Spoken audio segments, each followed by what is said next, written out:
This section is Paul's letters. We're looking at Romans, 1st, 2nd Corinthians, Galatians, Ephesians, Philippians, Colossians, 1st and 2nd Thessalonians, 1st and 2nd Timothy, Titus, and Philemon. And we left off Hebrews. Yeah. It's general. Yeah. I think Hebrews go into the general epistles. Paul signs every epistle. He does not have Hebrews, even though traditionally back in the apostolic days they see it as Pauline. I'm inclined to think, probably not, because he didn't sign it. It's just very different. So yeah, let's and we just don't know, right? And we don't know. But we do know he wrote these letters. Yeah. He signs all of them. All right. That's awesome. There's an argument that said that some are Deuteronomy, they're done by a disciple of Paul's in the critical scholarship, but traditionally they've been assigned to Paul. There's no reason not to see Paul doing it, in my judgment. Well, it's really interesting because we've been talking through the whole Bible, and it seems like, if I recall, other than Luke and Paul, so far, we don't know who for sure wrote a lot of these books. Correct. That's correct. That's really interesting. It represents material of historical, but we don't know actually who wrote them. But Paul, it's actually epistles written to churches with specific instructions, and it clearly comes from an author. So I think Paul actually wrote those. So what's the historical coverage of Paul's letters? Well, it begins probably the first one is 1st Thessalonians, and it's probably late 40s, maybe early 50s, 1st Thessalonians, 1st Corinthians, and it goes on to probably toward the end would be the pastoral epistles, Timothy, Titus, and those would probably come in early 60s. So it covers a period of, 25, 30 years. So Paul wrote to churches and to individuals. Yes. For different purposes. Yeah. And some of these like Ephesus may be a general letter, not just Ephesians, and all of them are quickly circulated. So they're canonical books. So like in Corinthians, we actually have 2nd and 4th Corinthians, because he refers to a first letter in what we call 1st Corinthians, and then he talks about my prior letter in what we call 2nd Corinthians, and it's not 1st Corinthians. So these are selected letters that the early church said, we need this for everyone, versus like the Laodicean letter that's referred to, we have no idea what it was. So there were a lot of letters, but these are the ones the church said, we need these for the whole church to be canonical authority, not just for a specific church. So do you think in theory, like these are the letters that are here in the Bible, but maybe he wrote like a ton more letters? Oh, we know he did. Yeah, they're referred to. So it was affirmed by the church leaders, hey, this is a really good one. Yep. Like, hey, this is one of your top 10 sermons. Keep this one. Yes. And the lighthearted thing, Tim Mackey at Bible Project talked about it, and I picked it up. He said that, why did these letters get in the canon and others didn't? And the answer is, they went viral on YouTube. They were recognized as, this is authoritative for the whole church, not just us guys here in Thessalonica. And so that was the process of determining the canon, and then it cut off at a certain point. Yeah.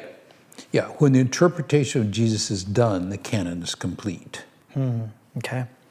What are just some of the main things that Paul's emphasizing in these letters? A big thing is Jesus is the promised Messiah, but he's inaugurating the Messianic kingdom, but there's more yet to come. So you find the second coming of Christ is referred to in a number of these, but the first coming inaugurates the new covenant, inaugurates the church with a mission to go back and take the gospel to the nations, belonging to the people of God. Now the Jewish people belong to the people of God because they're Jewish. They're children, ethnic children of Abraham, Isaac, Jacob. Now we're talking about Gentiles. They don't begin as people of God. How do you get into the people of God is a new issue. So you've got an adoption metaphor that works for Gentiles and does not work for Jews. And then you put all these people together. And there's the problem. It's a gift of God to be a part of the people of God, but we've got to live together. Right. And it is messy. Yeah. Because Jews are saying, we don't eat bacon around here. No, that's filthy stuff. And Gentiles saying, no, it's really good stuff. It's really good. Have you tried it? Yeah. And that early controversy is a huge controversy. And we see in Galatians, we see Peter and Barnabas getting sucked back off to, no, we have to stop eating bacon. I use that as an example because bacon is filthy stuff, and by God's commandment, we can't be around filthy bacon eaters. Wow. Now, the thing of it is, the Mosaic covenant is done. New covenant has replaced it, I think. But that's a hard thing for them to deal with, and how to deal with controversy. So in book of Galatians, a big debate, is this talking about how we get justified, becoming part of the people of God, or is this part of living together in a community as the people of God? I think the latter is the case. Though how we get to be a part of the people of God that's not really debate. That's by faith, trust, commitment to Jesus in empowerment of the Holy Spirit. But it's not talking about what's required to be a good people of God. Yeah. Because the Jews are saying you got to keep Mosaic covenant to be a good people of God. The New Covenant says, no, we keep Abrahamic righteousness to be people of God, but there's still ethical commitment, and there's church discipline if you violate the ethic. But what is the ethic of the church is a huge controversy. It is today too. We call it legalism. Right. Do I have to carry the right version of the Bible? And, who would be welcome at my table at the church? And that's a big issue. Who can take the sacrament? Who can do the Eucharist? It's still an issue. And that's the issues in the early church. Well, it's easy for us to underestimate what a big seismic shift that would be for the Jew and Gentiles to come together in worship together.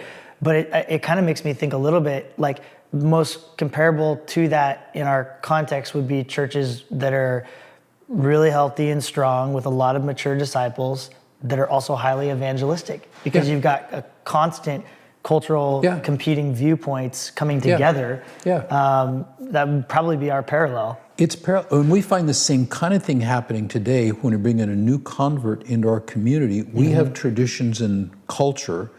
The new convert doesn't know these things. Right. What do we need to correct? Yeah.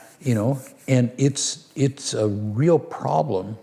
It's the difference is what we're doing is cultural patterns today. The Jews were doing commandment of God for 1,500 years. Right. It's not just Jewish culture. There was some of that. It's commandment of God, and the idea this is done. I mean, we get the same thing with progressive gospel today. So it's just a lot of stuff that comes in there. Book of Romans, incredible theology. The first part of it's a more doctrine thing, but the payoff comes in chapter 12 through 16. What does life in the community look like?